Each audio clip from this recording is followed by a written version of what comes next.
Yesterday, Christopher Tolkien, or the other day, I think it was yesterday, Christopher Tolkien, who is the last living son of J.R.R. Tolkien, died.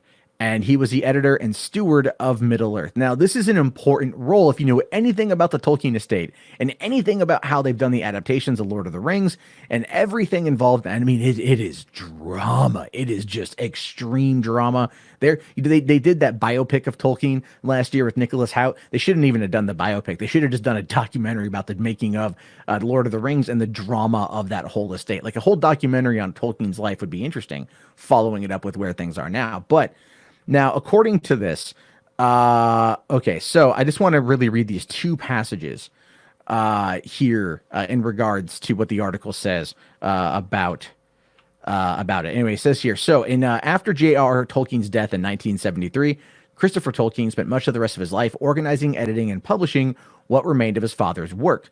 What remained turned out to be an absolute trove of wide-ranging material.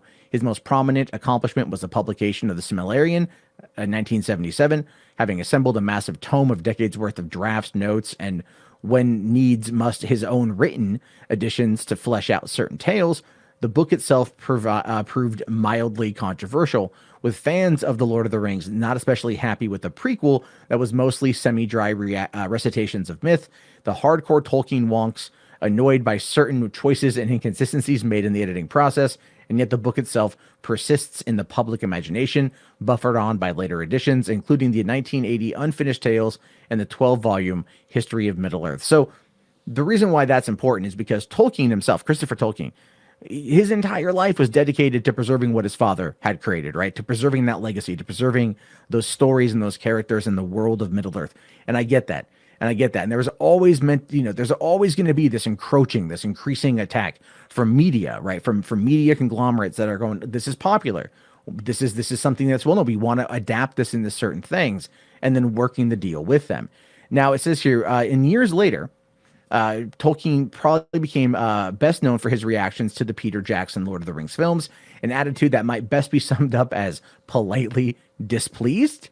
And hardcore Tolkien fans that's always an interesting conversation to have with them about the movies and the books. Some of them cannot separate the two, and oh my God, those get to some heated conversations. Anyways, if you think Star Wars conversations get heated, get someone who's a hardcore Tolkien fan drunk on like an 18-pack of Coors Light, and then go into this in-depth 3-hour conversation about how the movie sucks compared to the book. I've done that more than once. Anyway, so it says here, up into including reports that he was briefly estranged from one of his sons, Simon Tolkien, over his decision to support the films. Not entirely surprising, given the time and energy he devoted across his life to the more literary aspects of his father's work. He was reportedly unhappy with the various concessions the film made to increase the pacing and action for the eyes of modern viewers. Things got nasty, though, in the 2010s, that the Tolkien Estate sued Warner Brothers, spurred on, at least in part, by their discovery of the existence of something called Lord of the Rings, The Fellowship of the Ring online slot game. Now, that is actually something I didn't know about until I read this article. I didn't know that Warner's had basically turned into Konami and licensed out, to a slot machine. Like, I mean, as much as I enjoy the movies, and I enjoy all six, and I enjoy the video games, and I like just the Middle Earth in general. Even I'm like, yeah, that's a step too far. That is a step too far. Like the microtransactions and Shadow of Mordor or Shadow of War, obviously, it's a bit too far. Now, Tolkien dedicated much of his life to his father's legacy, and the fantasy universe consumed so much of his creative life. And while Middle Earth would persist, regardless of what came after The Return of the King was published in 1955, Tolkien's work ensured fans of the first great fantasy world of the 20th century would never lack for new areas and angles to explore, new depths to immerse themselves ever more fully in.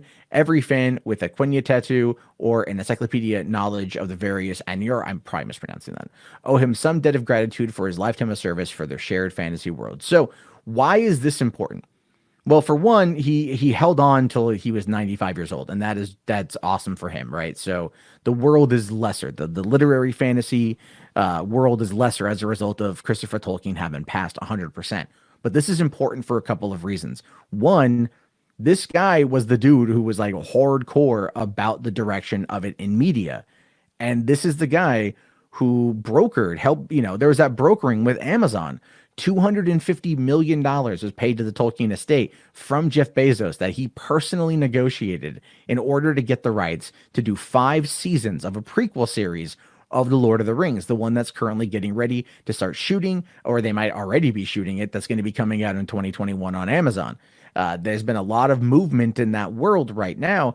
And the deal that they came to, I'm pretty sure, was like Tolkien himself was going to be heavily involved in making sure that it did not violate canon and did not violate other things. There's a reason why this particular series is nothing to do with the Jackson films, which I think is personally a mistake. If you want my honest opinion, I think it's a big mistake to not set it in that kind of aesthetic.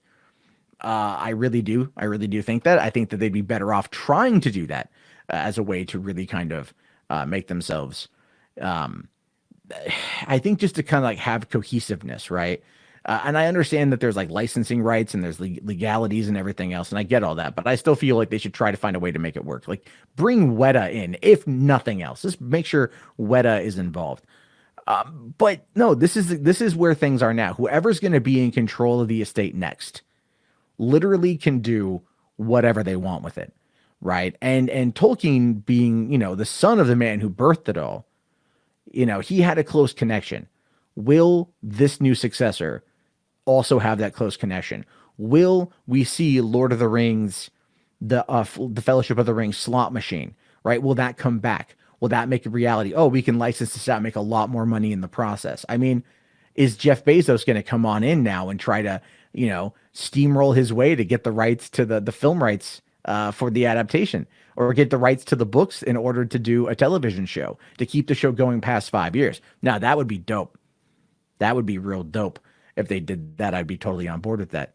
Is Warner Brothers going to now try to work their way back in order to be able to maybe get their hands in perpetuity on those rights in order to do more with Lord of the Rings? I don't know. But now we're looking at this like kind of like a gold rush for Lord of the Rings. And with this guy unfortunately having died, what happens next is going to determine not only the fate of the franchise, but the legacy of Tolkien and the Tolkien estate. And you guys might think that I'm being maybe a bit hyperbolic or I'm a bit over the top here, but no, there's a lot of money at play. When we're talking, the rumor for the Amazon show is up to $1 billion for 5 seasons, and that's including the $250 million that they paid out in order to get the rights. That's a lot of money at play, which means that Bezos is betting big on this because he wants it to be his Game of Thrones. So this is actually big news if you are a Tolkien fan. If not, then it doesn't mean anything to you. But I've been a fan of the books my whole life, and I've been a fan of the movies and the games and everything else my whole life. So I want to see what happens next, but I also want to see that it's handled with care and it's not absolutely fundamentally run into the ground, which is what would happen, let's say, if Disney stepped in and bought the rights to Lord of the Rings, which, if it's on the table, they just might. They may want to come in and get it. That could be something Iger is now going to be looking at if the rights go up for sale, if a bidding war begins. I wouldn't put it past Disney to pop up. But in the meantime, I think we're going to see some interesting stuff come from it. So I'll have to wait and see on that one. Anyway,